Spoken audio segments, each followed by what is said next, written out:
Je vous amène aujourd'hui au Pirée. Ce Pirée qui a été fondé par Thémistocle au 5e siècle avant Jésus-Christ. Comme le port se développait beaucoup, mais vraiment beaucoup, alors au temps de Périclès, le philosophe et géomètre Hippodamos de Millet dessina le plan de cette ville et surtout avec un grand chemin rempart pour rejoindre Athènes, afin que les marchands soient protégés pour aller vendre leurs produits au bazar d'Athènes. Puis les Romains détruisirent la ville, mais les Grecs à ce moment-là ont caché la plupart des statues dans un entrepôt pour pas qu'elles soient emportées en Italie. Alors, c'est en 1959, oui je dis bien 59, que cet entrepôt par hasard a été découvert et ainsi Poséidon en bronze et autres statues de cette époque de Périclès restèrent en Grèce et retrouvèrent le chemin du musée d'Athènes. Le Pirée est une presqu'île très échancrée avec différents golfes. Selon la profondeur d'eau, ces golfes accueillent des bateaux plus ou moins importants. Ici, nous sommes dans le golfe de Zéa, où vous avez tous ces magnifiques yachts, mais nous sommes à l'extérieur, si on peut dire, de ce golfe. Regardez tous ces restaurants qui sont installés là, mais par malchance, il n'y avait pas un seul restaurant grec. Il y avait un restaurant chinois, italien, portugais, mais rien de grec. Alors on est allé au magasin du coin, mon ami et moi, Mzia, et nous voilà partis acheter des bonnes choses, mais grecques. Sitsaki, tarama, ousmous et un bon petit vin rouge, bien du pays. Ensuite, on a continué notre promenade. Regardez, Mzia qui grimpe là pour regarder les bateaux à l'horizon. Vous voyez, de l'autre côté, il y a les montagnes grecques, le golfe de Saronique, la mer de Saronique. Et puis quand on s'enfonce plus à l'intérieur vers la ville, alors il y a moins d'eau et ce sont des petits bateaux qui sont là, avec des palmiers, avec vraiment beaucoup de charme. Voilà ces petits bateaux devant les petits bateaux de pêche et derrière les bateaux qui sont utilisés l'été pour aller visiter les îles. Mais en touriste juste comme ça. Mzia continue à bombarder de photos ce golfe, ce port du Pirée. Il fait un temps délicieusement doux pour le mois de février. On aimerait beaucoup entendre la chanson des enfants du Pirée, mais malheureusement, je n'ai pas réussi à la trouver libre de droit. Voilà le golfe d'Élusis avec ses énormes bateaux qui, eux, font la navette entre le continent et les îles.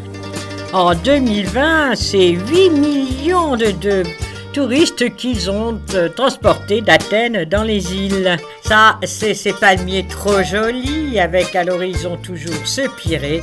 Et maintenant, nous allons regarder le musée naval avec Poséidon qui nous accueille, la fameuse statue du 5e siècle avant Jésus-Christ. Et voilà les bateaux. Ces bateaux, ce sont les fameuses trièmes grecques, avec ses rameurs, voyez, 2 niveaux de rameurs. Cette trième date de 1000 avant Jésus-Christ. Celle-là de 1700 avant Jésus-Christ. Regardez, les Grecs étaient vraiment des professionnels de la navigation. Ce bateau-là est un bateau du 14e siècle avant Jésus-Christ. À l'époque, les Gaulois, ils savaient juste construire des cabanes en bois, rien d'autre. Alors eux, vraiment, quelle civilisation extraordinaire! On voit bien là les détails et puis les vieilles cartes qui mettent en valeur toutes ces maquettes. Une seule voile, voyez-vous. Voilà une autre trième, regardez, c'est celle qui est dessinée sur la frise de l'acropole. Regardez là, c'est très amusant de voir tous ces rameurs, toutes ces rames représentées, sculptées là. Voilà, cette trième-là pouvait avoir jusqu'à 300 rameurs. Imaginez à quelle vitesse pouvait aller ce bateau. Passons au XVIIIe siècle avec des 3 mâts. Alors là, ils sont beaucoup plus sophistiqués. Tout cela était fabriqué dans les chantiers navals d'Éleusis, du golfe d'Éleusis, près d'Athènes. Voilà, un bateau à aube, à vapeur déjà. le buste d'un beau capitaine. Et puis là, regardez l'ensemble du musée avec toutes ces salles qui sont absolument ravissantes. Puis l'époux de cette ravissante dame qui a dirigé ce bateau l'Élias au XVIIe siècle. Voilà la frégate Élias, les contes, un cahier de contes. Donc c'est amusant, c'est très varié comme exposition, très complet sur la vie des marins. Là, c'est l'amiral du roi de Grèce, Othon de Bavière, avec toutes ses décorations.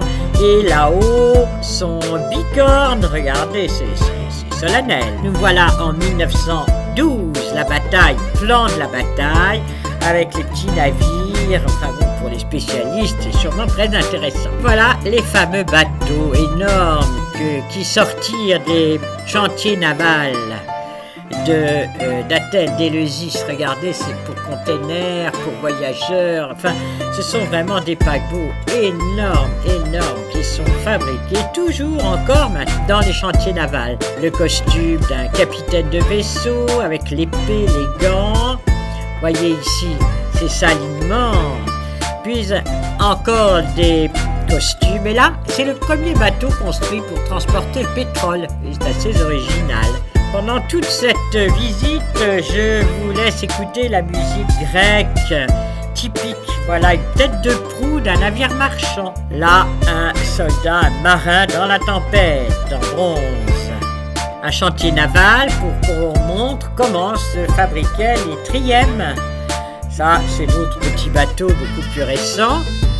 Et voilà la pièce avec les bateaux de pêche et toute l'évolution des bateaux de pêche depuis le 5e siècle avant Jésus-Christ jusqu'au 20e siècle.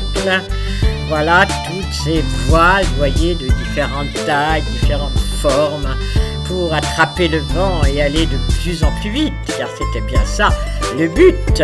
Le dernier bateau fabriqué en 1976, vous voyez, toujours un 3-mâts, toujours utilisé par la marine grecque. En haut, ce sont les bateaux de l'époque de Napoléon Ier, 1812, les voiliers. Avant de vous quitter, juste le petit refrain de ce si célèbre chant. Je ne suis pas ni Nana Mouskouri, ni Moustaki, ni Dalida, mais 30 secondes juste pour chanter le port du Pirée.